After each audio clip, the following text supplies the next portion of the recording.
Hello everyone, my name is Jas Bhatia and I am a life enthusiast. Professionally, I'm a psychologist and a corporate speaker. I've been in this profession now for the last 13 years and I've worked with sports people, with entrepreneurs, individuals, homemakers, doctors, and professions all across the globe. Personally, as I said, I am a life enthusiast and I like exploring a lot of things. And therefore, in the creative field, I'm popularly known as Preeti, which is my nickname. So, the question that we have for today is, why do we relate our situations with poetry and songs so much in comparison to prose? You may have heard that phrase which says that music is the universal language.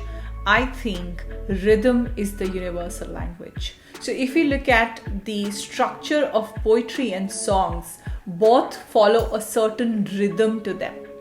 And rhythm is something which has been appealing to us ever since. So in terms of our nervous system, and of course I won't bore you with technical terms, but there is a part of our brain which is the parasympathetic nervous system. The moment we have rhythm coming in, that sets itself in motion.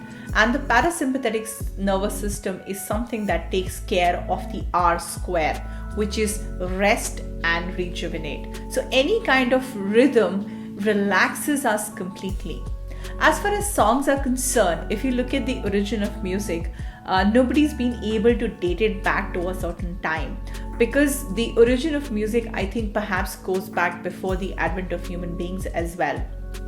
Back then, the sounds of nature, which became apparent again during the lockdown here in the entire world actually, the sounds of birds, the naturally occurring sounds of the elements, the human sounds,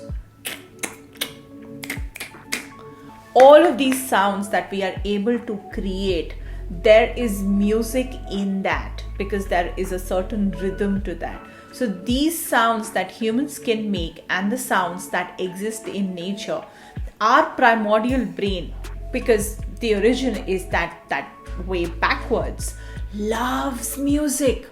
It helps us to connect and know that there is somebody else who understands my situation. And that is one of the fundamental reasons why songs and poetry go down so well with human beings. The emotional center of the brain that we have, that also gets a response when we listen to any piece of music. So the rhythm, the nostalgia, and the entire releasing of happy hormones that happen when we listen to a poetry or to a song is absolutely amazing. And it is not always happy, you know that, because at times you do end up shedding a few tears when you listen to a particular song or a poetry.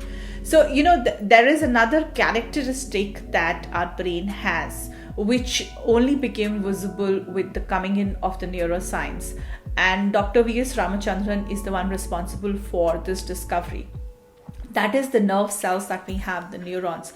They have a peculiar characteristic of the mirror neurons. So they fire off in empathy. So whenever we listen to a poetry or a song, which as I said, has rhythm as a commonality, which is not present in a prose. Prose is just presented, is just articulated. But the entire structure of poetry and songs makes it so appealing to human beings, and it sets us in a different kind of motion. Next, I feel it's the expression bit. So we may have become very good with articulating what we think, but what we feel, by the time we articulate that, it becomes very different. So the experience of love and life is from a different part of the brain that communicates that. Therefore, poetry and songs, they go to that center directly from which the experience is coming from. And that kinds of tells us that we are not alone in this world. So the commonly shared experience that we have in our culture, that gets represented by poetry and songs.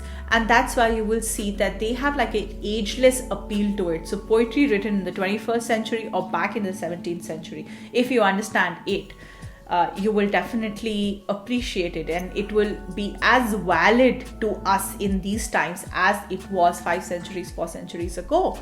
So you see that people who feel restricted by their articulation skills are able to communicate their message better with the use of songs and poetry.